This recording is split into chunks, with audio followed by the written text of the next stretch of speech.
वो एक बर्फ बनाने की विशाल फैक्ट्री थी। हजारों टन बर्फ हमेशा बनती थी। सैकड़ों मजदूर व अन्य कर्मचारी एवं अधिकारी वहां कार्य करते थे। उन्हीं में से था एक कर्मचारी अखिलेश। अखिलेश उस फैक्ट्री में पिछले 20 वर्षों से कार्य कर रहा था। उसके मृदु व्यवहार, ईमानदारी एवं काम के प्रति समर्पित भावना के कारण वो उन्नति करते करते उच्च सुपरवाइजर के पद पर पहुंच गया था। उसको फैक्ट्री के हर काम की जानकारी थी। जब भी कोई मुश्किल खड़ी होती, सब, यहाँ तक कि फैक्ट्री के मालिक भी उसी को याद करते थे और वह उस मुश्किल पलों को चुटकियों में हल कर देता था। इसलिए फैक्ट्री में सभी लोग, कर्मचारी व अन्य अधिकारी उसका बहुत मान करते थे। इन सब के अलावा उसकी एक छोटी सी अच्छी आदत और थी।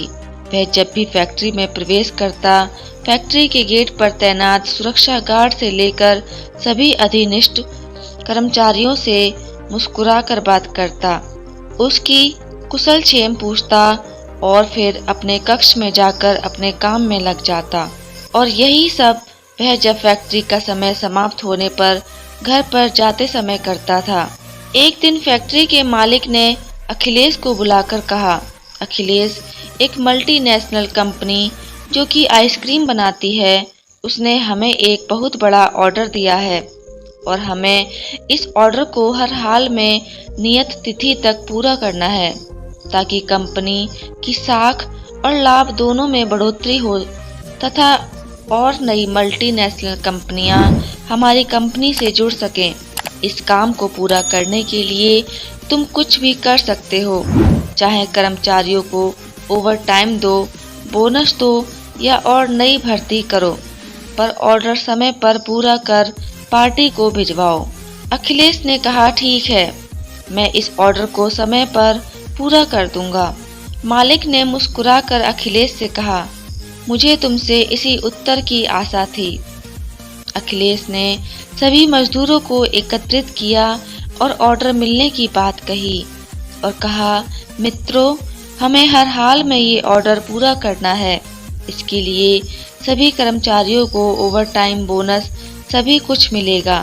साथ ही ये कंपनी की साख का भी सवाल है। एक तो कर्मचारियों का अखिलेश के प्रति सम्मान की भावना तथा दूसरी ओर ओवरटाइम व बोनस मिलाने की खुशी। सभी कर्मचारियों ने हाँ कर दी। फैक्ट्री में दिन रात युद्धस्तर पर काम चालू हो गया। अखिलेश स्वयं सभी कर्मचारियों का हौसला बढ़ाता हुआ उनके कंधे से कंधा मिलाकर काम कर रहा था। उन सभी की मेहनत रंग लाई और समस्त कार्य नियत तिथि से पूर्व ही समाप्त हो गया। सारी की सारी बर्फ शीतलीकरण कक्ष, जो एक विशाल अत्याधुनिक तकनीक से बना हुआ तथा कंप्यूटराइज्ड था, में पैक करके जमा कर दी गई। सभी कर्मचारी काम से थक गए थे, इसलिए उस रोज काम बंद कर सभी कर्मचारियों की छुट्टी कर दी गई।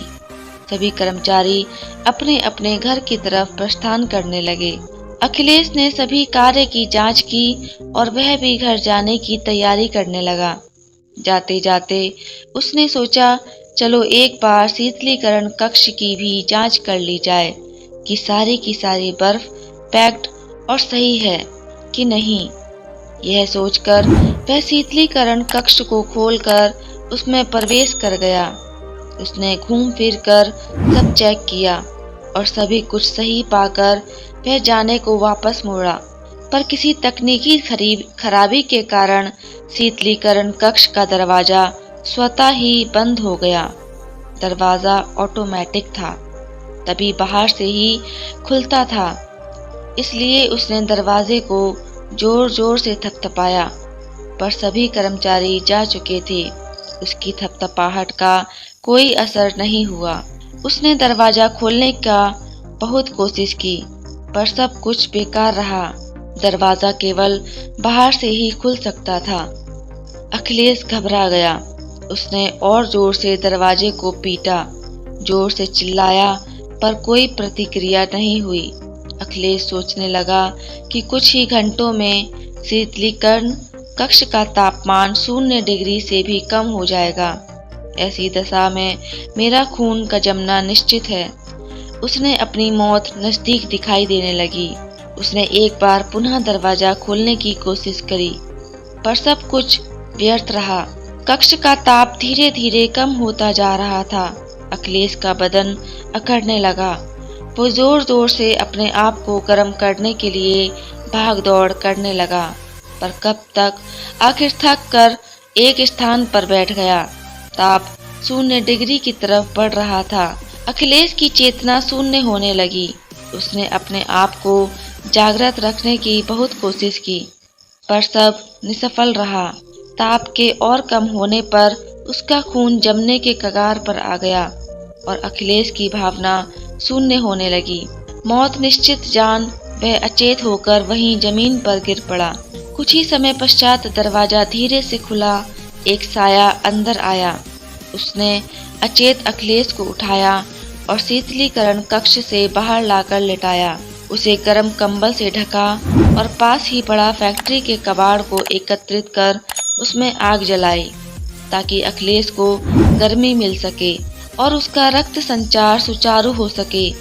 गर्मी पाकर अखिलेश के शरीर में कुछ शक्ति आई। उसका रक्त संचार सही होने लगा। आधे घंटे के बाद अखिलेश के शरीर में हरकत होने लगी। उसका रक्त संचार सही हुआ और उसने अपनी आंखें खोली। उसने सामने गेट पर पहरा देने वाले सुरक्षा गार्ड शेखर को पाया। उसने शेखर से पूछा, मुझे बाहर किसने निकाला?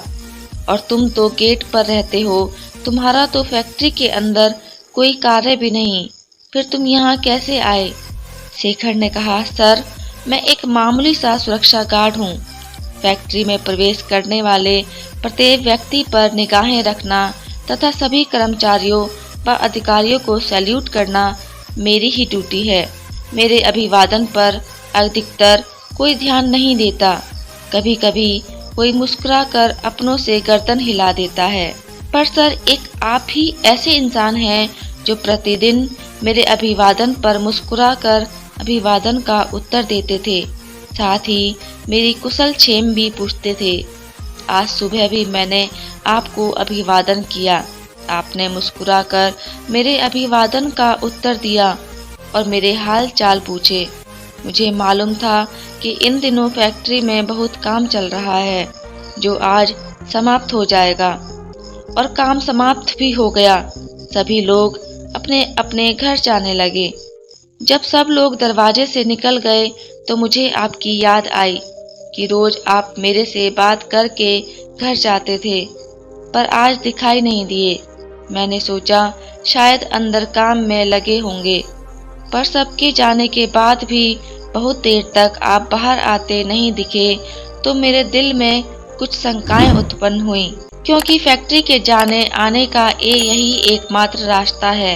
इसलिए मैं आपको ढूंढते हुए फैक्ट्री के अंदर आ गया। मैंने आपका कक्ष देखा, मीटिंग हॉल देखा, बॉस का कक्ष देखा, पर आप कहीं दिखाई नहीं दिए। मेरा मन शंका से भर गया कि आप कहाँ गए। कोई निकलने का दूसरा रास्ता भी नहीं है। मैं वापस जाने लगा तो सोचा चलो शीतलीकरण कक्ष भी देख लूं, पर वो बंद था। मैं वापस जाने को मुड़ा, पर मेरे दिल ने कहा कि एक बार इस शीतली कक्ष को खोल कर भी देखूं। मैं आपातकालीन चाबी जो मेरे पास रहती है उससे कक्ष खोला तो आपको यहाँ बेहोश पाया। अखिलेश एकटक शेखर के चेहरे की ओर देखे जा रहा था। उसने सपने में भी नहीं सोचा था कि उसकी एक छोटी सी अच्छी आदत का प्रतिफल उसे इतना बड़ा मिलेगा। उसकी आंखों में आंसू भर आए। उसने उठकर शेखर को गले लगा लिया। दोस्तों, इस कहानी को ज़्यादा से ज़्यादा शेयर करें ताकि लोग सुने और एक अच्छी आदत, चाहे वह छोटी सी ही क्यों ना हो, अपने जीवन में उतार सकें। दोस्तों, कहानी कैसी लगी कमेंट में ज़रूर बताइएगा, और अगर आप चैनल पर नए हैं तो चैनल को सब्सक्राइब ज़रूर कीजिएगा। आपका एक सब्सक्राइब मेरे लिए मोटिवेशन का काम करता है। तो मिलते हैं अगली एक और अच्छी कहानी के साथ। तब तक के लिए आप सभी का धन्यवाद।